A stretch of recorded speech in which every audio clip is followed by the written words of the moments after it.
ये खेत पड़ोसी मुल्क का है। अरे वाह, लगा इनका फैन दौड़वा आ गया। मौसम ना यकीन ये संभालते ही पगलवा के दवाइयों खा रखी गलती ना नहीं पता है। अरे वाह,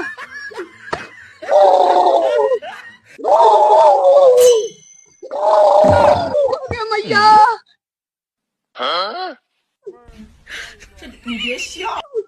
सेनापति, सेनापति, तुम सेनापति बनो हमारा।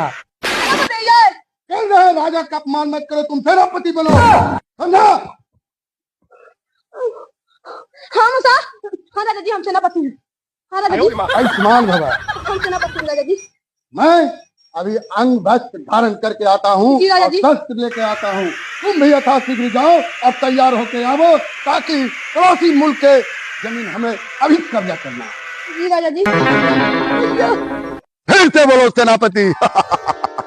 सावधान, राजाओं के राजा महाराज अंधरा धीराज श्री श्री 108 चौपट नगरी पधार रहे हैं। सावधान, आइए महाराज।